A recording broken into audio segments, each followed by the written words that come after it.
दोस्तों, इस गीत के बाद एक बार फिर से स्वागत है आपका आपके अपने कार्यक्रम युवाणी में, जहां आज रेडियो के इस पार मैं हूं आपकी दोस्त अनुष्ठा और मैं आपके साथ ही दीप्ति। जैसा कि हमने आपको शुरुआत में बताया कि आज महिला दिवस है और इस विशेष दिन पर हम आपके लिए लेकर आए हैं एक विशेष भेंट वार्ता प्रियम चंद्रा जी के साथ, जिनसे बात करी है डॉक्टर अनामिका श्रीवास्तव ने। तो आइए दोस्तों, सुनते हैं ये भेंट वार्ता।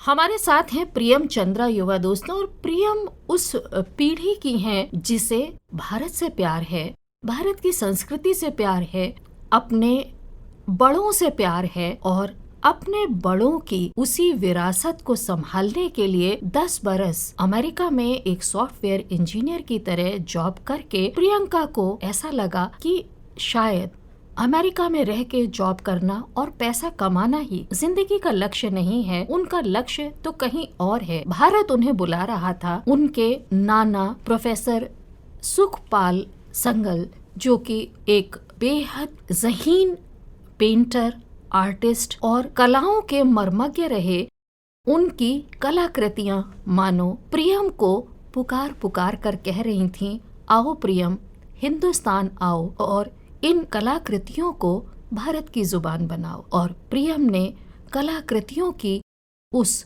मूक आवाज को सुना और प्रियम अमेरिका की एक बेहतर जिंदगी छोड़कर भारत वापस आ गई। प्रियम, स्टूडियो में आपका स्वागत है। आज की जिस युवा पीढ़ी का आप प्रतिनिधित्व करती हैं, उसको देखकर सचमुच हमें बहुत खुशी हो रही है। अब आप बताइए कि आपकी जिंदगी का सफर कैसे शुरू हुआ और कैसे शुरू हुआ विरासत सहेजने का सफर। Thank you very much Anamika ma'am. मेरा बॉर्न एंड ब्रॉट अप जो है वो लखनऊ से है और मैंने शुरुआत के 18 ईयर्स, अपने ज़िंदगी के इनिशियल 18 ईयर्स वो लखनऊ में नाना जी के साथ ही बिताए। और बचपन में जैसे मेरी आंखें ही उनकी पेंटिंग्स के बीच में खुली, तो घर में एक कला का वातावरण शुरू से ही था। और जब वो अपने स्टूडेंट्स को पेंटिंग्स सिखाते थे तो हम भी उनके साथ ही बैठ के उनसे सीखा करते थे। तो ऐसे जो है मेरी ज़िंदगी की शुरुआत हुई। तो नाना की पेंटिंग्स देखते देखते उस वक्त आपको ये नहीं लगा कि आप भी पेंटर बन जाएं, आपने सॉफ्ट इंजीनियर बनना चूज किया?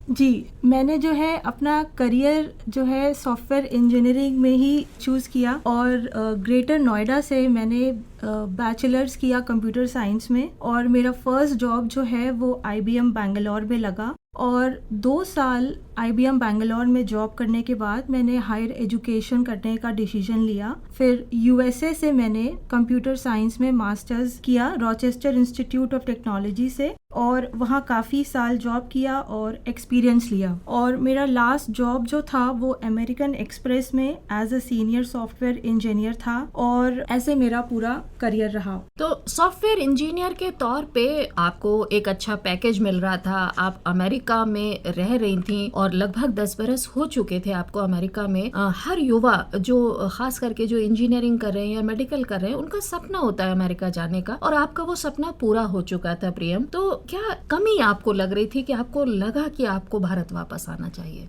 जी मैम, बहुत अच्छा क्वेश्चन है ये। तो वहाँ अमेरिका रहने के दौरान मैंने वहाँ के बहुत सारे म्यूजियम्स और आर्ट गैलरीज एक्सप्लोर करी और मुझे वहाँ की आर्ट समझने का मौका मिला। तो मुझे बहुत अच्छा लगा कि वहाँ के लोग कैसे अपनी कला को, अपनी धरोहर को इतनी सुंदरता के साथ संभाल कर रखते हैं और संजो कर रखते हैं। लेकिन जैसे म्यूजियम्स में वहाँ पे अमेरिकन आर्ट, यूरोपियन आर्ट काफ़ी अच्छा कलेक्शन था, लेकिन भारत का रिप्रेजेंटेशन वहाँ पर ना के बराबर था। जो पेंटिंग्स मैंने अपने नाना जी की, प्रोफेसर सुखवीर संघल जी की देखी थी, उनकी झलक भी कहीं देखने को नहीं मिली। और उनके रख रखाव को देखकर मेरे मन में ये थॉट आया कि जो अपने घर में कला की धरोहर है, जो विरासत है और कई दशकों से वो छुपी हुई है, उसे सबके सामने लेकर आना मैंने अपनी रिस्पॉन्सिबिलिटी समझा। प्रोफेसर सुखवीर संघल जी ऐसे कलाकार थे जो हमारे देश के 2 प्रधानमंत्रियों के कला गुरु रह चुके हैं। आदरणीय विश्वनाथ प्रताप सिंह जी और श्रीमती इंदिरा गांधी जी उनसे कला शिक्षा ले चुके हैं और वह कला साधना में इतने व्यस्त रहे कि कभी उन्होंने आगे आने की कोशिश भी नहीं करी और ना ही उन्हें कभी किसी पुरस्कार की लालसा रही। तो कला जगत में वह एक ऐसे सम्मान के अधिकारी हैं जो उन्हें नहीं मिला। इसीलिए मैंने अपना कॉर्पोरेट जॉब क्विट करने का डिसीजन लिया और मुझे लगा कि अब समय आ गया है कि सुखवीर सिंघल जी की कला को दुनिया के सामने लाया जाए। बहुत ही खूबसूरत बात आपने कही प्रियम कि नाना जी की जो कला थी, आपने जब विदेश में यूएस में खास करके आर्ट गैलरीज को देखा, म्यूजियम्स को देखा, तो आपको लगा कि एक भरा पूरा म्यूजियम तो आपके घर में है। और जैसा कि आपने बताया कि आपके नाना जी को किसी पुरस्कार या किसी भी तमगे की चाहत नहीं थी। ये तो एक खत जो उनका मैंने आपके कला संग्रह में देखा कि उनको किसी अकेडमी से 10,000 रुपए का पुरस्कार मिल रहा था अकादमी की सदस्यता मिलने के बाद, तो उन्होंने उस खत में उस संस्थान को लिखा था कि ये 10,000 रुपए किसी यंग कलाकार को दे दिया जाए ताकि वो प्रगति कर सके। यानी कि पैसे की चाहत तो उनको बिल्कुल ही नहीं थी। लेकिन 2 प्रधानमंत्रियों के गुरु होने के बावजूद, और जैसा कि मुझे ज्ञात है कि हमारी पूर्व प्रधानमंत्री श्रीमती इंदिरा गांधी के विवाह का कार्ड भी प्रोफेसर सुखवीर सिंघल ने ही डिजाइन किया था। तो सुखवीर सिंघल साहब एक ऐसे विलक्षण कलाकार थे। तो उस दौर में आपको लगता है कि उनके जो समकक्ष थे, चूंकि ललित कला अकादमी में वो प्रोफेसर थे और इतनी दूर दूर तक, और खास करके जो उनकी कलाकृतियां हैं जिनको हमने बहुत नजदीक से देखा है, वो प्रोफेसर हलदर जो उनके गुरु थे और बंगाल स्कूल ऑफ आर्ट से काफी प्रभावित हैं। तो क्या आपको लगता है कि ये नाइंसाफी प्रोफेसर सुखवीर सिंघल के साथ हुई? जी हाँ, बिल्कुल। और ये एहसास मुझे बाहर जाने के बाद ही हुआ कि उनकी कला कितनी अनमोल है। उन्होंने अपना पूरा जीवन कला साधना को समर्पित किया और उनकी कला में हमें बहुत सारा इंडियन कल्चर, इंडियन ट्रेडिशंस और उसके पीछे छुपी स्पिरिचुअलिटी और फिलॉसफी देखने को मिलती है। प्रोफेसर सिंघल जी का एक एक चित्र जो है वो अपने आप में एक ग्रंथ है और वो हमेशा पेंटिंग्स जो है श्रृंखलाओं के फॉर्म में करते थे। जैसे कि उनकी कुछ श्रृंखलाएं हैं मैरिज सीरीज, भारत में विवाह की जो परंपरा है जी, और नदियों पे उन्होंने चित्रकलाएं बनाई हैं, वो भी पूरी श्रृंखला है जी। और इंडियन लाइफ, भारत की कैसी लाइफ है, भारत के जो किसान लोग हैं वो कैसे मेहनत करके अपना जीवन गुजर बसर करते हैं, उस पर भी उन्होंने पूरी एक श्रृंखला बनाई है। और वो अर्जुन को अपना एक आइडियल मानते थे। तो क्योंकि वे स्वयं भी अर्जुन का ही प्रतिरूप थे कि जिनका लक्ष्य सिर्फ और सिर्फ कला ही थी, इसीलिए उन्होंने अर्जुन पे भी एक पूरी श्रृंखला बनाई है। और ऐसे तो रामचरित, राम जी के ऊपर भी उनके बहुत सुंदर चित्र हैं और पूरी श्रृंखला है। गांधी जी के ऊपर, गांधी जी को भी वो अपना एक आदर्श के फॉर्म में मानते थे, तो उन पर भी एक पूरी श्रृंखला बनाई है। तो ऐसे बहुत सारी उनकी श्रृंखला, जैसे हमारे लिटरेचर में महाकाव्य होते हैं, ऐसे ही उनकी एक एक श्रृंखला जो है वो महाकाव्य है। बिल्कुल सचमुच प्रियम, आपने बिल्कुल ठीक कहा है कि दरअसल कला का फॉर्म अलग होता है। एक महाकाव्य शब्दों में रचा जाता है और एक काव्य संगीत में या पेंटिंग में रचा जाता है। और हमारे जितने भी दिग्गज कलाकार हैं, चाहे वो M.F. हुसैन हो, चाहे वो राजा रवि वर्मा हो, और तमाम शैलियां हैं जिनके प्रतिरूप हमें पूरे भारत में देखने को मिलते हैं। और हम सचमुच इस बात का अफसोस कर सकते हैं कि वो तमाम कलाकृतियां कुछ कलाकारों को छोड़ दें, वरना अधिकांश कलाकारों की कलाकृतियां ऐसे ही घरों में और कमरों में बंद रहीं। तो आपकी भविष्य की योजना क्या है प्रिया?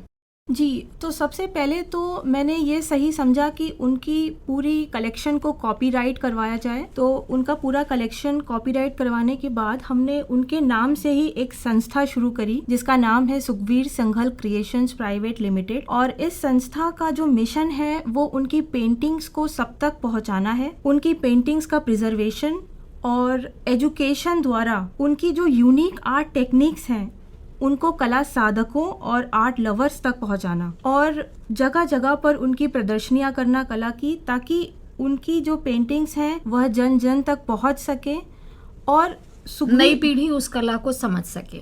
और सुखवीर सिंघल जी अपनी पेंटिंग्स द्वारा जीवन के किन रहस्यों को समझाना चाह रहे थे, वह क्या संदेश देना चाह रहे थे, वो संदेश जो है सब तक पहुंचे। तो यही हमारा जो संस्था का है वो मिशन है। और फिर हमने जो है उनके लिए एक वेबसाइट भी डेवलप करी है जिसका नाम है sukhveersinghal.com। और इस वेबसाइट में उनके जो पेंटिंग्स हैं उसकी एक ऑनलाइन गैलरी है और एक आर्ट ब्लॉग भी है जिसमें हम उनके जो टेक्निक्स उन्होंने इवॉल्व करी उन टेक्निक्स को हम डिटेल में आर्ट स्टूडेंट्स तक पहुंचाना चाहते हैं। और बाद में हम इसमें एक शॉपिंग फीचर भी इम्प्लीमेंट करेंगे जिसमें हम उनके आर्ट प्रिंट्स को अवेलेबल करवाएंगे, जिससे कि जो भी नई पीढ़ी उनकी आर्ट को अपने पास सहेज के रखना चाहती है उसे मिल जाए। प्रियम, आपसे एक बात हम जानना चाहेंगे, क्योंकि उन्होंने कलर्स में तो बहुत ज्यादा काम किया जो कि हम उनकी पेंटिंग्स देख चुके हैं, लेकिन उन्होंने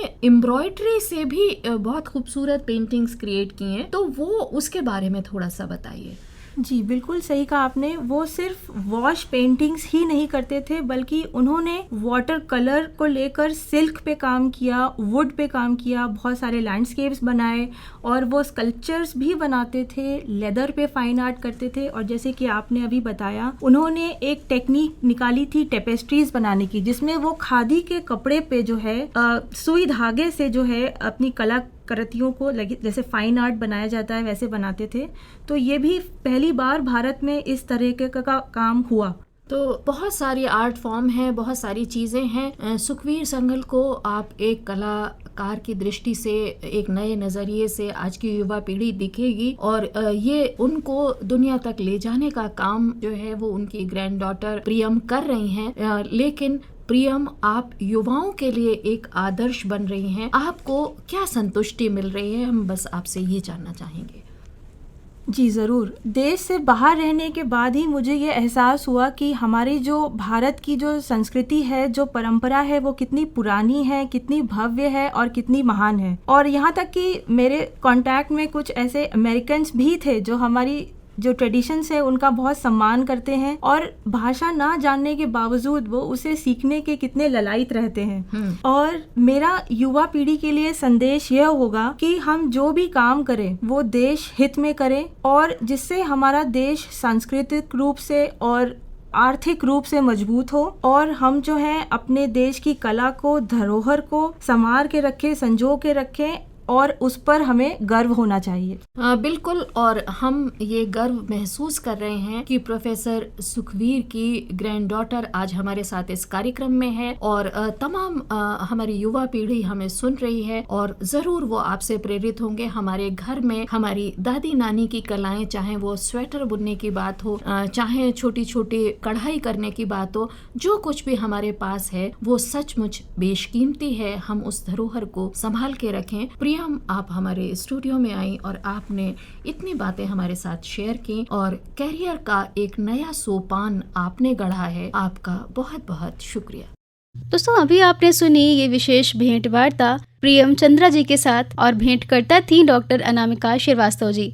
अब वक्त तो चला है एक और गीत का, क्यों ना आपको एंजॉय कराया जाए। हाँ बिल्कुल दीप्ति, अब भेंट वार्ता तो हमने अपने श्रोताओं को सुना दी, लेकिन इसके साथ साथ एक गीत भी तो हो जाना चाहिए। बिल्कुल, क्यों निष्ठा, जब आपने फरमाइश कर ही दी है तो क्यों ना हम सब मिलकर एंजॉय करते हैं इस गीत को।